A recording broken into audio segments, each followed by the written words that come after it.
த்ரெட்ஸ்ல உங்களோட பப்ளிக் ப்ரொஃபைலை எப்படி வந்து ஒரு பிரைவேட் ப்ரொஃபைலா மாத்துறது அப்படிங்கறத பத்தி தான் டீடைலா பார்க்க போறோம். பாக்குறதுக்கு முன்பாக சேனலை சப்ஸ்கிரைப் பண்ணிடுங்க. ஜஸ்ட் த்ரெட்ஸ் ஆப் வந்து ஓபன் பண்ணிடுங்க. ஓபன் பண்ணிட்டு ப்ரொஃபைல் பேஜ் போயிடுங்க. போயிட்டு சைட்ல 2 லைன்ஸ் பட்டன் இருக்கும். அதை கிளிக் பண்ணீங்கன்னா செட்டிங்ஸ் பேஜ் வந்து ஓபன் ஆகும்.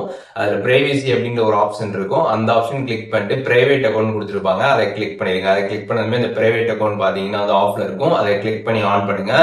ஆன் பண்ணதுமே ஓகே இருக்கும். ஓகே வந்து கிளிக் பண்ணதுக்கு அப்புறம் பாத்தீங்கன்னா உங்களோட த்ரெட்ஸ் அக்கௌண்ட் பாத்தீங்கன்னா வந்து ஒரு பிரைவேட் அக்கௌண்டா வந்து ஸ்விட்ச் ஆயிடும்.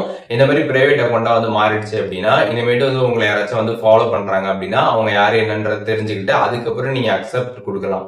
அக்செப்ட் கொடுத்ததுக்கு அப்புறம் தான் பாத்தீங்கன்னா அவங்க வந்து நீங்க த்ரெட்ஸ்ல போட்டிருக்கக்கூடிய போஸ்டா இருக்கட்டும், உங்களோட ஃபாலோவர் லிஸ்டா இருக்கட்டும், இதெல்லாமே பாத்தீங்கன்னா அவங்க வந்து பார்க்க முடியும். ஸோ இந்த மாதிரி எப்படி வந்து த்ரெட்ஸ்ல வந்து நம்ம பிரைவேட் ப்ரொஃபைல் மாத்துறது அப்படிங்கிற டீடைல்ஸ் இப்போ தெரிஞ்சிருப்பீங்க. இதுல எதுவும் உங்களுக்கு டவுட் இருந்துச்சு அப்படின்னா கமெண்ட்ஸ்ல மென்ஷன் பண்ணுங்க. நான் எல்லாருக்குமே ரிப்ளை பண்றேன்.